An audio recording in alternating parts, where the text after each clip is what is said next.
Recording in progress. Bom, a gente está dando continuidade à leitura do texto, do livro, na verdade, A Consciência do Átomo, da Alice Bailey. Então, ela começou falando um pouquinho do desenvolvimento e ela falou sobre como a nossa consciência, algumas vezes, passa por aquele processo infantil, intermediário e avançado. E do ponto de vista humano, a nossa consciência, que a gente poderia chamar de infantil, é a consciência individual ainda, né? O estágio intermediário é a consciência grupal e um estágio de consciência desenvolvida seria quando desenvolvêssemos a consciência planetária. Mas ela destaca aqui, ela vai e vai ficar mais evidente no texto, a importância do desenvolvimento da consciência grupal como esse passo intermediário. Segundo a autora, não existe a possibilidade da gente desenvolver uma consciência verdadeiramente planetária sem que a gente tenha desenvolvido essa consciência grupal. E como fazê-lo? Através da participação em grupos, através da lei do sacrifício, né? Como sagrado ofício, como eu consigo reorientar os meus desejos para a aspiração, para o bem do maior número possível de pessoas, e isso dentro do grupo, né? Ou estar em grupo oportuniza esse tipo de desenvolvimento. Lembrando que a qualquer momento vocês podem me interromper, tá bom? Então vamos lá. Nosso primeiro objetivo deveria ser a autoconscientização pela prática da discriminação. Discriminação como uma qualidade da mente que permite que a gente discrimine, ou seja, que a gente separe o real do irreal, né? E por aí vai. Deveríamos aprender a pensar claramente por nós mesmos, a formular os nossos próprios pensamentos e a manipular os nossos próprios processos mentais. Deveríamos aprender a conhecer o que pensamos e por que pensamos, a descobrir o sentido da consciência grupal através do estudo da lei do sacrifício. Então aqui ela já dá uma pista para a gente, né?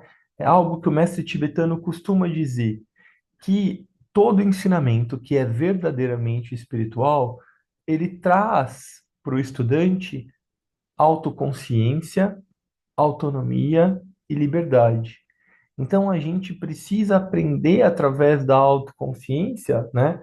Através do autoconhecimento, como é o nosso funcionamento mental, como a nossa mente funciona, de que maneira, quais são as tendências de pensamento que a gente tem, quais são as principais crenças, quais são os padrões, para que a gente vá conseguindo transformar esse conjunto aí de crenças e, por que não, esse próprio corpo que a gente chama de corpo mental, como quantidade e qualidade de força e energia que a gente manipula.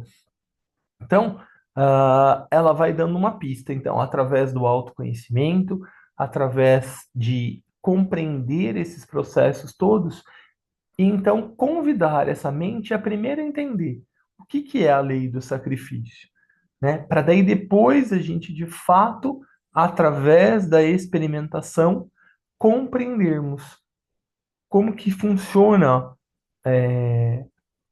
a consciência de grupo, né? Ela dá uma pista aqui, entenda primeiro, compreenda através da sua mente para depois você poder se dedicar mesmo a essa experiência. Ela dá essa pista da importância de entender a lei do sacrifício para, de fato, desenvolver uma consciência de grupo. Aí ela continua. Não somente deveríamos descobrir-nos pelo egoísmo que marca o primeiro estágio da infância, e certamente ele deve estar por trás de nós. Não somente deveríamos aprender a distinguir o real e o irreal pela prática da discriminação, mas também deveríamos empenhar-nos a prosseguir dali para algo muito melhor. Então, mais uma vez, né? Deixa eu só ver que alguém entrou na sala aqui, deixa eu liberar.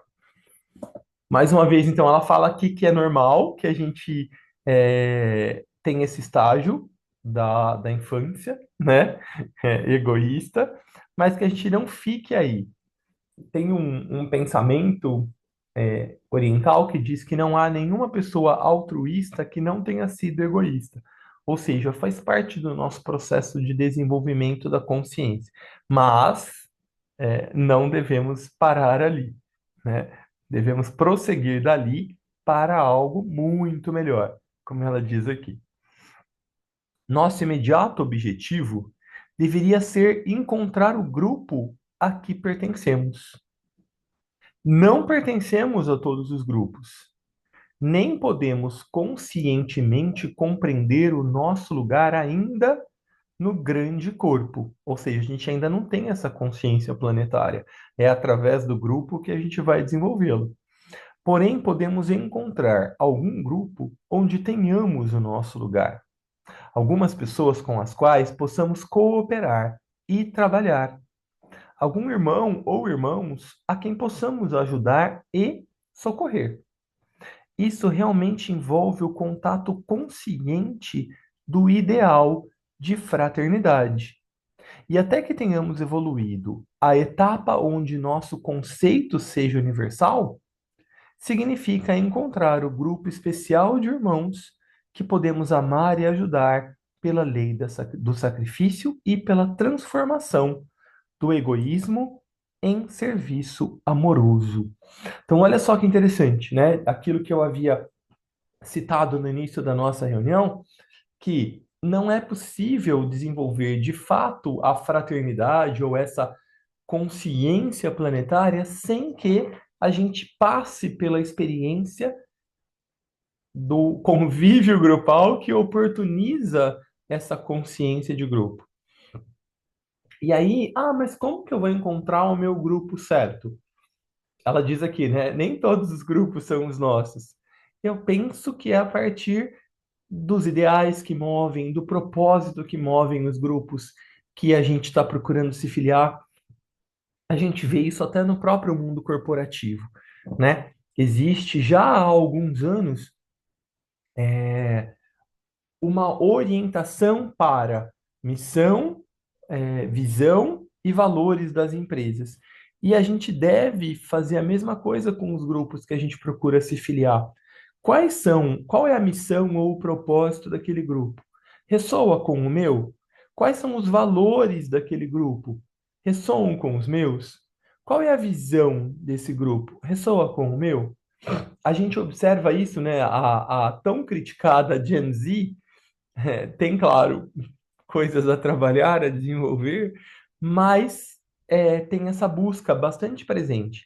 E a gente pode aproveitar essa qualidade que circula aí atualmente entre os mais jovens para também nos motivar do ponto de vista do nosso desenvolvimento de grupo, do serviço que a gente quer prestar, procurar conhecer, eu estou nesse grupo, qual que é o propósito dele? Qual é a missão, perdão, qual é a visão desse grupo? Onde ele quer chegar? Quais são os seus valores que vão constituir, né, que vão nortear aí as atividades desse grupo? Importante a gente saber disso, para a gente ver se faz sentido ou não. Claro que não é só isso, né? Mas isso pode ser um bom começo. Tem também as próprias relações afetivas que vão estar presentes no grupo. Como ele diz aqui, né? Encontrar um grupo de irmãos que possamos amar e ajudar pela lei do sacrifício. O que que é, de novo, né? É o sacro ofício, o ofício sagrado. O que é esse ofício sagrado? Tem a ver com o meu dharma, né? Não só com o karma. Quando a gente pensa em sacrifício, parece algo ruim, parece que tem a ver com obrigação, parece que tem a ver com karma. E na verdade, não. Na verdade, esse ofício sagrado tem a ver com o meu dharma, com onde eu coloco conscientemente a minha intenção para que eu possa transformar o egoísmo, ou seja, o meu desejo pessoal, em serviço amoroso ou aspiração grupal. E a gente não dá esse salto de consciência individual para a planetária sem a consciência grupal. E a gente não desenvolve consciência grupal se a gente não participar efetivamente de grupos. E aí, quando eu digo participar, é com comprometimento, é com a vivência do dia a dia. Né? Não adianta, eu participo num grupo. Quando você vai? Uma vez por mês. Não é sobre isso. Né? Você pode até fazer isso, mas não é dessa forma que você vai é, promover esse desenvolvimento. E o participar não é estar fisicamente, é estar engajado, como eu falei. Né? Hoje em dia, a gente faz muitas atividades online. É possível que eu tenha um engajamento sem estar presente fisicamente, mas é importante que na minha consciência eu esteja, como eu falei, identificado com esse grupo, com aquilo que com o serviço que eu posso fazer, buscando melhorá-lo. Né? Por exemplo, as nossas reuniões aqui são 100% online nesse nosso grupo.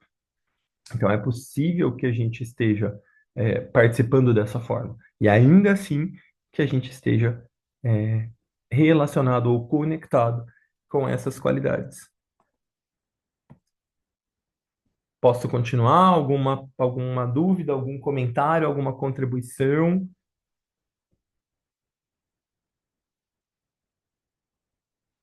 Eu vou subir um pouquinho, tá? Opa, ele foi a página inteira. Peraí, então, assim poderemos cooperar no objetivo geral e participar da missão do grupo. Devia ter lido essa parte antes, né? Vamos lá. É óbvio que. Deixa eu só mudar aqui, peraí, que eu não estou enxergando. Beleza. É óbvio que em palestras como esta seria impossível tratar adequadamente desse assunto assombroso, mesmo que eu estivesse aparelhada para dissertar sobre o assunto tão fundamentalmente científico. Além disso, se as conclusões da ciência sobre a evolução da matéria estivessem definidas, o tópico a ser abordado, mesmo assim, seria vasto demais. Porém, elas não estão. E daí se originam as demais complexidades do assunto.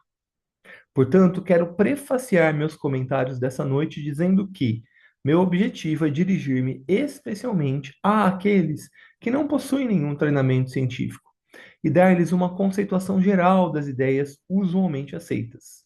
Vou procurar, então, oferecer algumas sugestões úteis para adaptar nossas mentes a esse grande problema da matéria.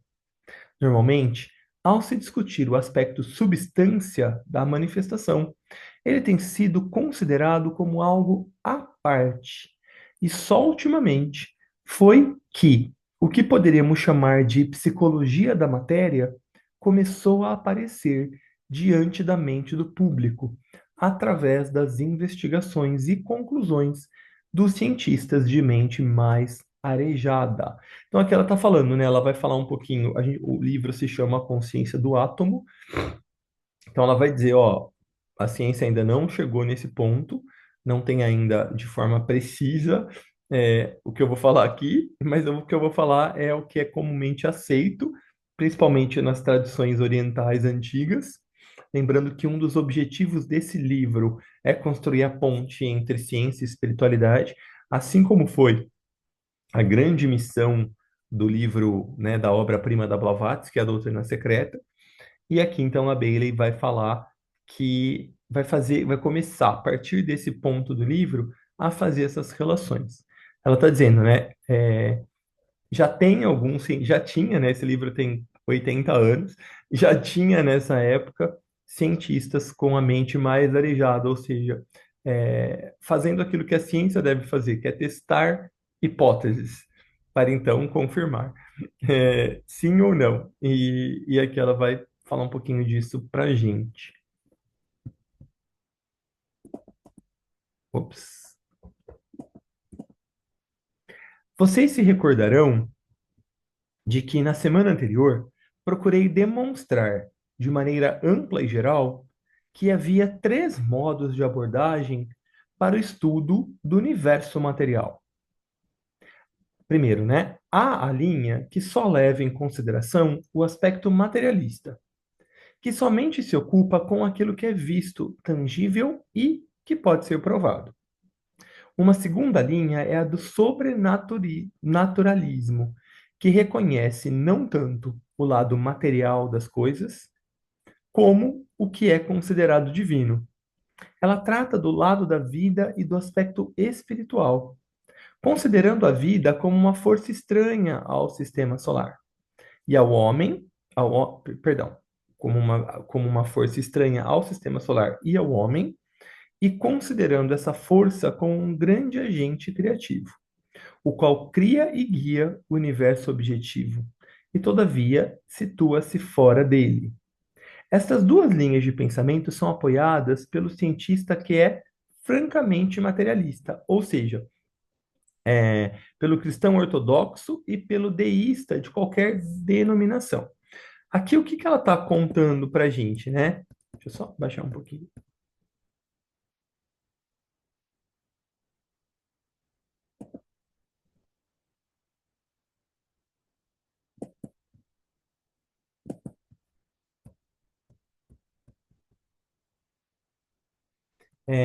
Então, tem essa primeira parte, que é a mais comum, que vai acreditar só no que é material. Tem uma outra parte que vai acreditar só no que é espiritual.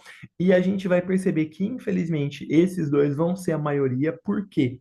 Porque é só a gente olhar, né, na nossa economia, na nossa política, o como a nossa sociedade, como a humanidade está polarizada. Então, é uma coisa ou a outra.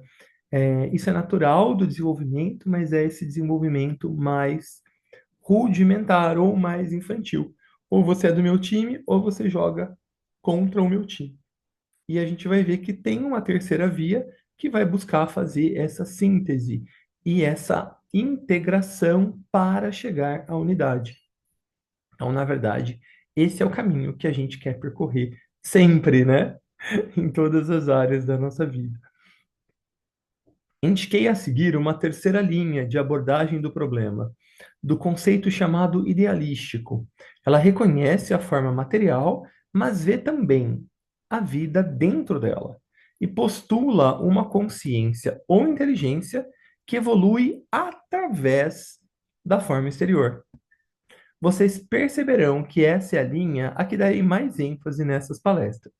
Além do mais, nenhum orador pode dissociar-se inteiramente do seu ponto de vista, e nessas palestras determinei a mim mesma a tarefa de trabalhar segundo essa terceira linha, porque para mim ela sintetiza as outras duas e acrescenta certos conceitos que produzem um todo coerente ao se fundir com as demais. Cabe a vocês decidir se esse terceiro ponto de vista é lógico, razoável e claro. O fato mais comum da vida para nós é o mundo material, aquele mundo que podemos ver e contatar através dos cinco sentidos, chamado pelos pensadores de metafísico de não ser, ou aquele que é objetivo para cada um de nós. Como todos sabemos, o trabalho do químico é reduzir todas as substâncias conhecidas aos elementos mais simples. E há não muito tempo, pensava-se que isso tinha sido satisfatoriamente alcançado, ou seja, pensava-se que a menor partícula era o átomo. A gente já sabe que hoje não é mais assim, né? As conclusões dos químicos situaram o número dos elementos conhecidos entre 70 e 80. Cerca de 20 anos atrás, todavia, olha só, no século XIX, 1898, descobriu-se um novo elemento, ao qual se deu o nome de rádio. E essa descoberta revolucionou totalmente o pensamento mundial sobre a matéria e a substância.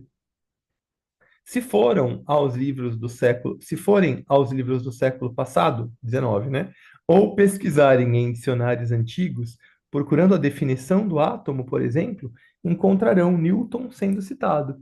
Ele definiu o átomo como uma partícula dura, indivisível e definitiva, algo incapaz de divisão posterior.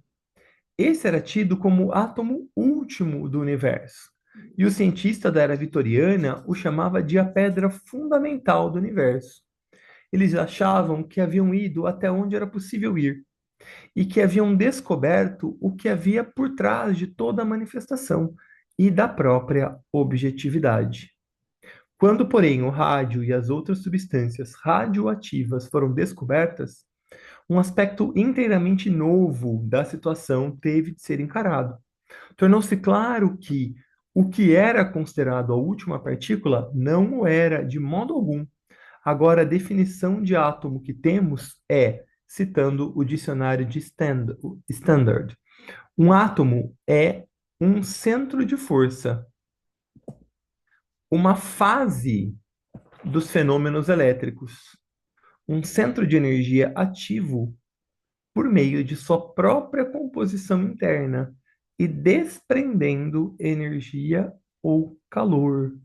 Ó, pensa que tem. Eu achei que era de 45, me confundi. Esse livro é da década de 20, ou seja, tem 100 anos. Possivelmente, teríamos aí uma definição mais atual hoje. Vou até pesquisar depois. Portanto, um átomo é, como Lord Kelvin, em 1867, pensou que seria, em última análise, um anel de vórtice, um centro de força, e não uma partícula do que compreendemos como uma substância tangível. Essa partícula final de matéria, está provado agora, se compõe de um núcleo positivo de energia, cercado, tal como o Sol pelos planetas, por muitos elétrons ou corpúsculos negativos. Desse modo, subdividindo o átomo da ciência primitiva em numerosos corpos menores. Os elementos diferem de acordo com o número e a ordenação desses elétrons negativos em volta do seu núcleo positivo. E eles giram ou movem-se em torno dessa carga central de eletricidade, do mesmo modo que nosso sistema planetário gira ao redor do Sol. O professor Soddy, em um dos seus últimos livros, mostrou que se pode ver um sistema solar inteiro no átomo. O Sol central pode ser reconhecido, com os planetas seguindo suas órbitas em volta dele. Olha só que analogia interessante, né? Hoje, para a gente, parece óbvio, mas nessa época talvez tenha sido uma descoberta é, bastante interessante, né? A gente pensar que como um fractal, né? Tudo que a gente vive tem início, né? São vidas dentro de vidas, até chegar nessa parte tão pequena. Deveria ser claro para cada um de nós que, quando se analisa essa definição do átomo, um conceito inteiramente novo de substância se descortina diante de nós. As asserções dogmáticas estão, portanto, desorganizadas, porque ficou conscientizado que talvez a próxima descoberta possa revelar-nos o fato de que os próprios elétrons podem ser mundos dentro de mundos, como é, por exemplo, é, a vida no nosso planeta, né? E dentro de outros planetas. Uma especulação interessante, segundo essa linha, pode ser encontrada em um livro de um dos nossos pensadores científicos, no qual ele sugere que poderíamos dividir e subdividir o elétron no que ele chama de psícons, e assim sermos levados para reinos que não são atualmente considerados físicos. Isso pode ser só um sonho. Porém, o que eu estou procurando gravar na minha mente e na de vocês é que mal sabemos onde estamos em relação ao pensamento científico. Não mais do que sabemos onde estamos nos mundos religioso e econômico. Tudo está passando por um período de transição. A velha ordem está mudando. A maneira antiga de olhar as coisas está se mostrando falsa e inadequada. As expressões antigas de pensamento parecem fúteis. Tudo que o homem culto pode fazer agora é guardar sua opinião, assegurar para si o que lhe parece verdadeiro e empenhar-se então para sintetizar aquele particular aspecto da verdade universal com aquele aspecto já aceito por seu irmão. Pode-se afirmar assim que o átomo se decompõe em elétrons e pode expressar-se em termos de força ou energia. Quando temos um centro de energia ou atividade, envolvemos-nos num conceito duplo. Temos aquilo que é a causa do movimento ou energia e aquilo que entra em atividade ou atua. Isso nos leva diretamente ao campo da psicologia, porque a energia ou força sempre é considerada como uma qualidade. E onde temos uma qualidade, estamos realmente considerando o campo de fenômenos psíquicos. Então, vou parar aqui para a gente, no na próxima terça, a gente começa a partir aqui da página 12. Nem vou marcar o texto. E aqui ela finaliza com conceitos bastante interessantes que trazem a gente para o mundo do esoterismo antigo. Quando a gente pensa que os antigos esoteristas, eu estou falando antes da Blavatsky, dividiam o mundo em energia, força e consciência. Então a gente pode pensar que o primeiro raio, por exemplo, tem a ver com energia, porque tem a ver com causa, né? A gente pode pensar que o terceiro raio tem a ver com força ou atividade, e o segundo raio tem a ver com consciência, que é o quê?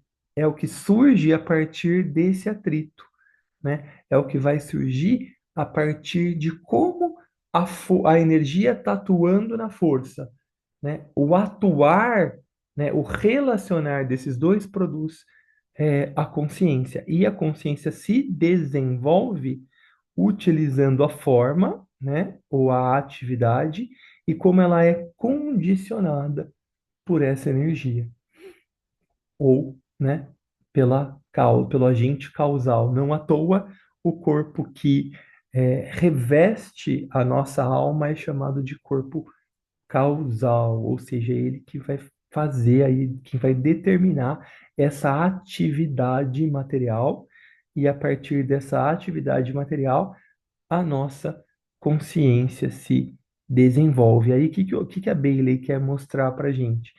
Que da mesma forma, né, a ciência chama de energia o núcleo, de força o átomo, e a relação entre eles é o que depois na psicologia a gente vai chamar também de consciência. Terminamos aqui a nossa leitura de hoje e eu queria deixar esse espaço aberto antes da gente finalizar a nossa reunião. Tem alguns minutinhos ainda antes que o Zoom acabe. Para algum comentário, dúvida, percepção, partilha, para qualquer participação que vocês queiram fazer. Paulinho, Oi, oiê, Rô. tudo bem? E você, amor? E bem, então, fiquei com uma percepção assim, logo no começo, quando você falou, quando a pessoa está totalmente no mundo corporativo, que vai meio ou totalmente contra os ideais dela. Isso atrapalha muito a evolução, né, pessoal? Ah, Como lidar com isso, né?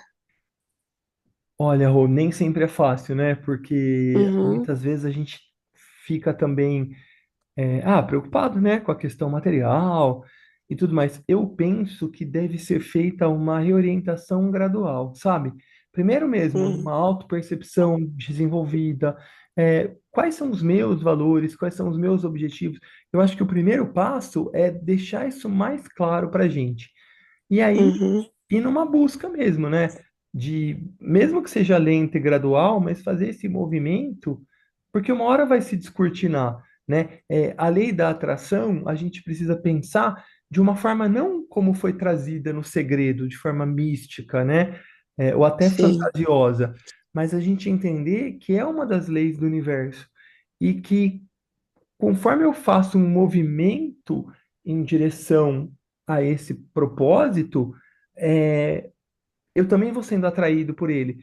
Não de uma forma sonhadora, como eu falei, mas de uma forma científica mesmo, né? Porque eu estou qualificando e estou trabalhando para essa energia. Algo no mundo vai ressoar e aí vai me aproximar disso. Eu penso sim. que talvez eu agiria dessa forma, sabe? Uhum, sim, entendi. É, porque às vezes a pessoa também precisa algum Exato. aprendizado nesse meio, né? É. Talvez Porque às faça vezes, parte porque também. às vezes não está claro ainda na consciência dela, sabe? Sim, sim, entendi. Legal, obrigada. Imagina.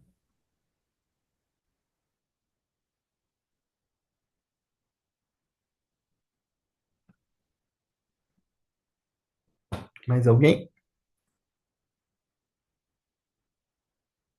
Eu vou parar então a nossa gravação.